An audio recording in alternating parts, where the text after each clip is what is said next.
दोस्तों, आज हम मनन कर रहे हैं मत्ती के सुसमाचार अध्याय 13 पर। अध्याय 13 में खास बात यह है कि हम सुनते हैं प्रभु यीशु समुद्र किनारे पे बैठकर अपनी शिक्षा देते हैं। पहले के पाठों में हमने सुना प्रभु यीशु सिनागोग में शिक्षा देते हैं।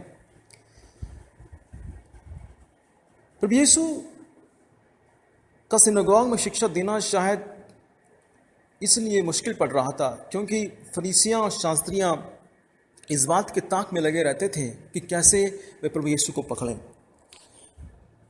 जैसा कि हमने कई बार सुना कि जब प्रभु यीशु चंगाई की चमत्कार करते थे तो लोगों से कहते थे कि इस बात की चर्चा किसी से ना करो, लेकिन लोग इस बात को और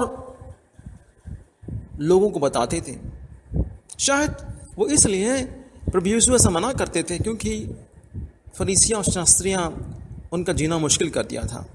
उनके सार्वजनिक जीवन में शायद बड़ी मुश्किल उन्हें आ रही थी, और इसलिए आज हम सुनते हैं प्रभु यीशु सिनागोग में नहीं परंतु खुले मैदान में समुद्र किनारे बैठ के लोगों को शिक्षा देते हैं।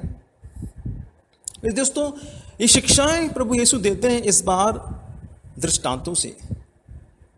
दृष्टांत क्या होते हैं? दृष्टांत एक छोटी कहानी होती है जिसे हम अपने दैनिक जीवन की द्वारा बताते हैं, लेकिन बताते हैं इन चीज़ों के द्वारा स्वर्गराज के बारे में, ईश्वर के बारे में, स्वर्ग के बारे में।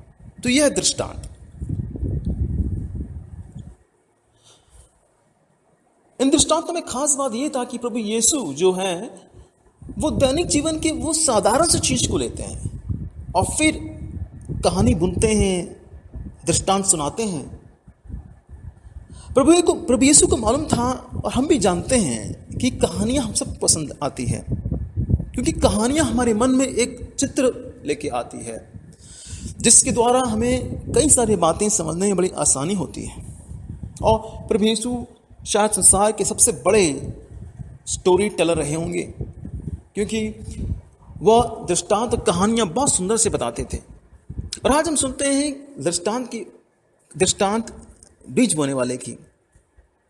हो सकता है प्रभु यीशु समुद्र किनारे बैठे थे और अचानक उनकी निगाहें पड़ती है एक किसान पर जो अपने खेत पर बीज बो रहा है। अब प्रभु यीशु बस इस बात को देखते हुए वह कहानी को प्रारंभ करते हैं, दृष्टांत सुनाते हैं, बीज बोने वाले की दृष्टांत। जब बीज बोता है किसान तो बीज गिरते हैं 4 जगह पर, एक रास्ते पर, दूसरी पथरीली भूमि पर, फिर कुछ बीज गिरते हैं कांटों की झाड़ियों में, और आखिरकार में कुछ बीज गिरते हैं कुछ अच्छी भूमि पर। प्रभु यीशु इस दृष्टांत को समझाते हैं कि इसका मतलब क्या है। बीज जो है वह ईश्वर का वचन है और भूमि जो है वो हमारा हृदय है। बीज हमारे हृदय में गिरते हैं, ईश्वर के वचन हमारे हृदय में आते हैं। पहले उदाहरण में जो बीज रास्ते में गिरते हैं वो इस तरह होते हैं जैसा कि बीज गिरते हैं हमारे हृदय पर और शैतान या बुरी बातें जो भी हैं वो उस बीज को जड़ पकड़े नहीं देती है। दूसरा हम सुनते हैं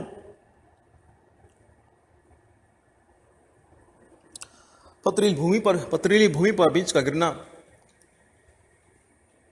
बीज तो जल्दी से उगता है लेकिन जड़ नहीं पकड़ पाती है क्योंकि मिट्टी की गहराई नहीं है। शायद हम भी ऐसे हो कि हम प्रभु के वचन को ग्रहण तो करते हैं लेकिन हम उस वचन को और गहराई से अपने जीवन में उतारने का प्रयास नहीं करते हैं। कुछ दिन हम बड़े उत्साह से जीते हैं, फिर हम वचन को भूल जाते हैं। जो बीज कांटों में गिरते हैं वो इस प्रकार के हैं, वे वो लोग हैं शायद प्रभु के वचन को सुनते तो हैं लेकिन संसार की चिंताएं जो हैं, संसार की जो प्रायोरिटीज जो हैं वो उन्हें बहुत बड़ी लगती है। हम प्रभु के वचन को वो स्थान नहीं दे पाते हैं। संसार की चिंताएं जो भी है वो हमें प्रभु के वचन को अपनाने में असमर्थ कर देती है। आखिरकार हम सुनते हैं जो बीज गिरते हैं अच्छे भूमि पर, वो हृदय जो तैयार रहता है प्रभु के वचन को सुनने के लिए, न सिर्फ तैयार रहता परंतु उसको गहराई में अपने जीवन में उतारने के लिए, न सिर्फ गहराई में उतारने के लिए अपने जीवन में, परंतु वो प्रयास करता है पूरे हृदय से, पूरे जीवन से कि वचन के द्वारा उनके जीवन में फल उत्पन्न हो। और फल उत्पन्न होता है कई गुना। मेरे दोस्तों, आज प्रभु यीशु में ये दिखला रहे हैं कि हमारे जीवन की सफलता में, जीवन में अगर फल आना है, जीवन में अगर वो सारी आशीष और कृपा आनी है, तो इतना ज़रूरी है कि हम वचनों का मनन करें और वचनों को हमारे जीवन में उतारें। फिर हम सुनते हैं दृष्टांत खमीर का, दृष्टांत छिपा हुआ खजाना का, दृष्टांत बहुमूल्य मोती का। ये सारी 3 दृष्टांत जो है बताते हैं स्वर्गराज के बारे में कि स्वर्गराज कैसे हम पा सकते हैं, स्वर्गराज कितना मूल्यवान है। छिपा हुआ खजाना यानी कि वो व्यक्ति जानता है कि उस खजाने को पाने के लिए वो सब कुछ भेज देता है ताकि वो खजाना जो है उसे सही में वो जीवन की सारी खुशियों को लेके आएगा। स्वर्गराज उस खजाने की तरह है। बहुमूल्य मोती, जैसे मोती की परख है, अगर उसे वो बहुमूल्य मोती मिले तो वो अपनी सारी चीज़ें बेच के उस बहुमूल्य मोती को खरीद लेगा, क्योंकि उसे पता है कि इसकी कीमत क्या है। इसी प्रकार स्वर्गराज के लिए, उसे पाने के लिए, ईश्वर के राज को हमारे जीवन में आने के लिए हमें ईश्वर को प्रथम स्थान देना पड़ेगा। और बहुत सारी चीज़ें हैं शायद हमें अच्छी लगती हो, उसे भी हमें छोड़ना पड़ेगा, क्योंकि स्वर्ग का राज, ईश्वर का राज हमारे जीवन में वो खुशियाँ लेके आएंगे, वो जीवन लेके आएगा जो हमें दूसरी बातों से नहीं मिल सकता है।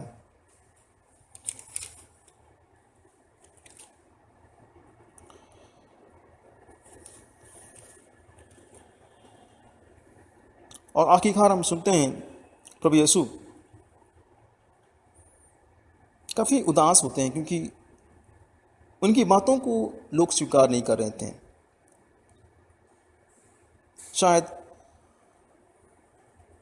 लोगों को पता था कि वो कहाँ से आए हैं, उनके परिवार के बारे में, लेकिन वो लोगों ने इस बात को स्वीकार नहीं किया, इस बात का अनुभव नहीं किया, शायद अनुभव करने को तैयार नहीं थे कि प्रभु यीशु उनके मुक्तिदाता हैं।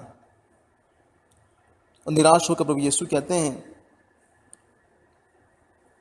कि वचन 57 में पढ़ते हैं,